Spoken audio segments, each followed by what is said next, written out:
बिहार की महिला doctor doctor Nusrat Parveen के साथ पहले बिहार के मुख्यमंत्री ये बदमिजाजी, ये बदतमीजी करते हैं जब उनके नकाब को जबरदस्ती खींचा जाता है बगैर उनके अनुमति के।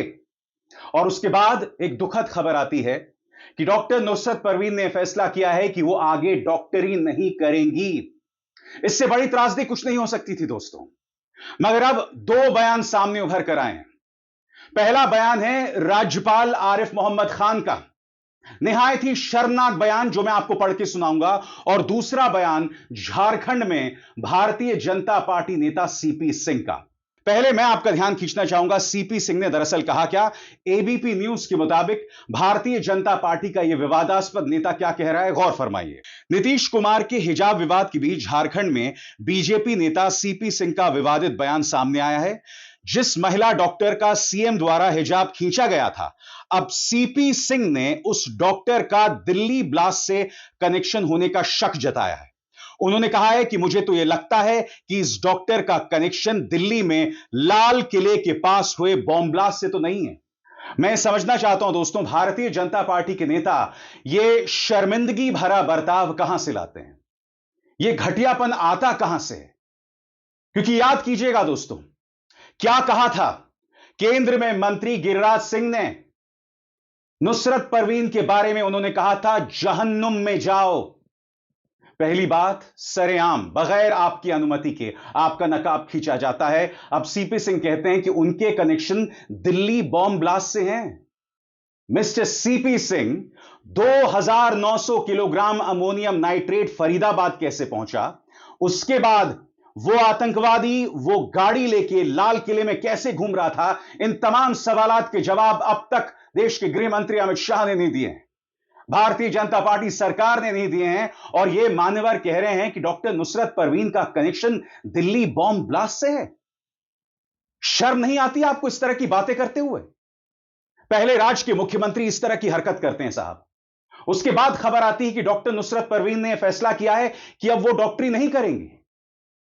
इससे ज्यादा दुर्भाग्यपूर्ण कुछ नहीं हो सकता है। मैं उसकी चर्चा करूंगा। मैं आपको यह भी बताऊंगा कि चाहे बुर्का, नकाब या घूंघट हो, उस पर मेरी क्या राय है। मगर मैं आपका ध्यान खींचना चाहता हूं आरिफ मोहम्मद खान की तरफ। पढ़े लिखे आदमी हैं, इन्होंने क्या बयान दिया है आप जानते हैं। आरिफ मोहम्मद खान से आप क्या कहते हैं? वो कहते हैं कि यह तो बाप बेटी का रिश्ता था, आप इस पर भी मुझसे सवाल कर रहे हैं। आप सब ने देखा कि नीतीश कुमार ने किस तरीके से वो नकाब खींचा था। इस बात की पृष्ठभूमि में मैं आपको सुनाना चाहता हूं आरिफ मोहम्मद खान साहब ने कहा क्या। आपके स्क्रीन पर वो कहते हैं, यह विवाद की बात है, आप लोगों ने विवाद बनाया, यह विवाद की बात है। बाप बेटी का मामला विवाद होता है, यह बात हुई, ऐसा नहीं होना चाहिए, यह गलत बात है। वो बेटी है, बेटी है वो। मैं मुख्यमंत्री का डिफेंस नहीं कर रहा, पर वो आदमी अपनी बेटी समझता है सबको। अरे ऐसा नहीं करना चाहिए। मुझे बड़ा दुख हुआ, यह विवाद कहना ही मुझे दुख देता है। बाप बेटी के बीच ऐसा होता है कुछ?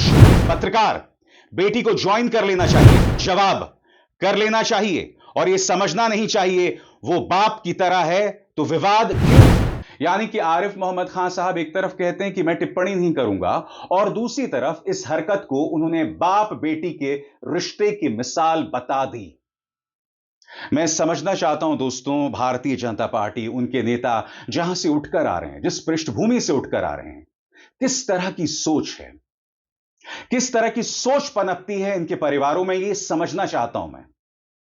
सीपी सिंह कहते हैं साहब कि उस लड़की के ताल्लुक दिल्ली बॉम्ब ब्लास्ट से हैं।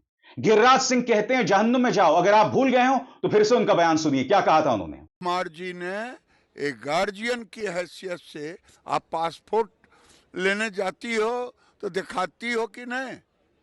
आप एयरपोर्ट पर जाते हैं तो दिखाते हैं कि नहीं?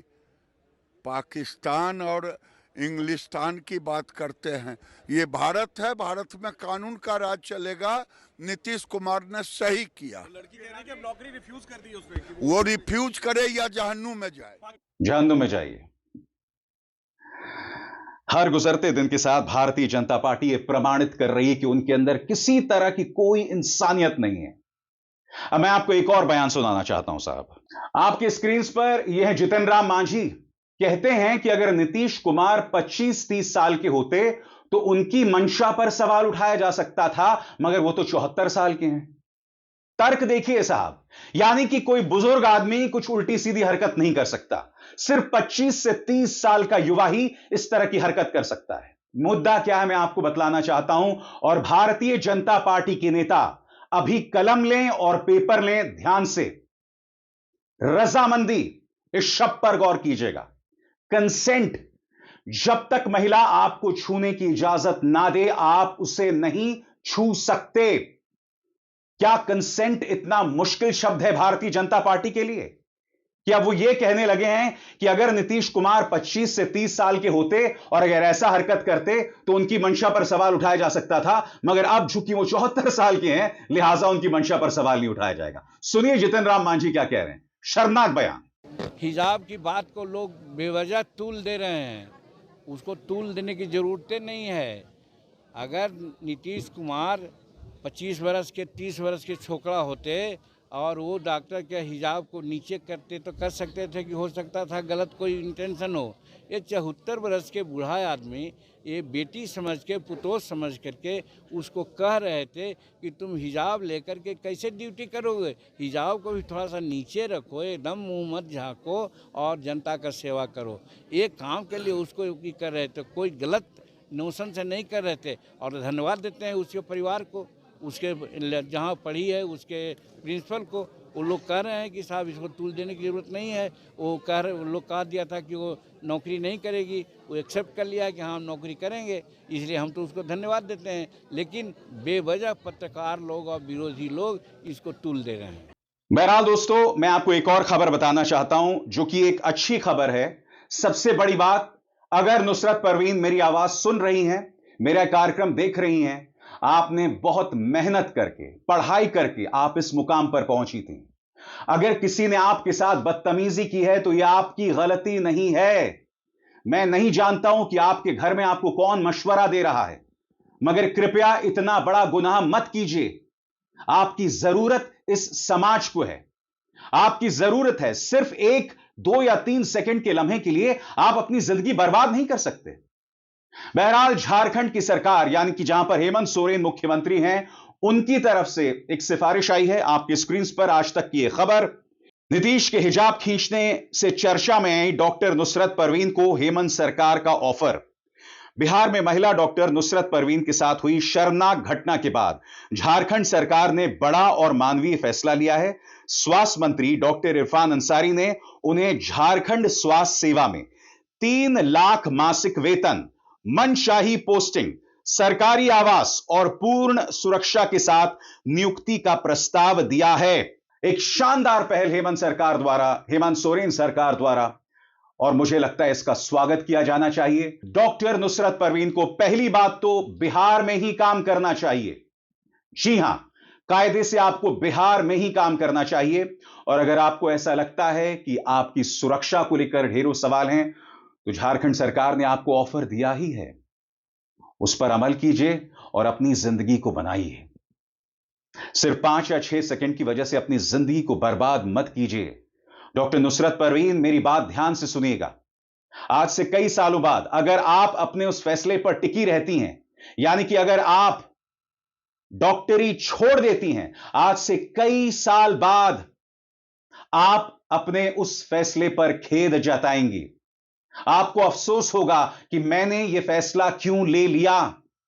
यह फैसला किसी भी कीमत में आपको नहीं लेना चाहिए। बहरहाल, कुछ देर पहले मैंने आपके सामने बात रखी कि हिजाब, बुर्का, घूंघट, नकाब, इन तमाम मुद्दों पर मेरी क्या राय है। अगर आप मुझसे पूछें तो चाहे घूंघट हो, नकाब हो, बुर्का हो, ये तमाम चीजें पितृसत्ता का प्रतीक है, यानी कि समाज के अंदर जो एक पुरुष की ताकत है उसी का परिणाम है। एक औरत को बुर्का पहनना चाहिए, घूंघट डालना चाहिए, यह इस बात पर निर्भर करता है कि वो औरत ये चाहती है या नहीं चाहती है। अगर औरत को उसे पहनने में कोई दिक्कत नहीं है तो वो जरूर पहने, मगर अगर उसे पितृसत्ता के परिणाम स्वरूप यह पहनाया जा रहा है, जोर जबरदस्ती की जा रही है, तो यह गलत है। इसलिए औरत को ढकने की कोई भी सोच मेरे ख्याल से एक रूढ़िवादी सोच है। मुझे लगता है कि जब तक औरत खुद इस बात को स्वीकार ना करे, उसे यह सब करने की जरूरत नहीं है। मगर हां, अगर वो स्वेच्छा से बुर्का पहनना चाहती है, घूंघट डालना चाहती है, तो यह उसकी सोच है और उसके बारे में मैं कुछ नहीं कहना चाहता। अब एसआर शर्मा को दीजिए इजाजत। नमस्कार।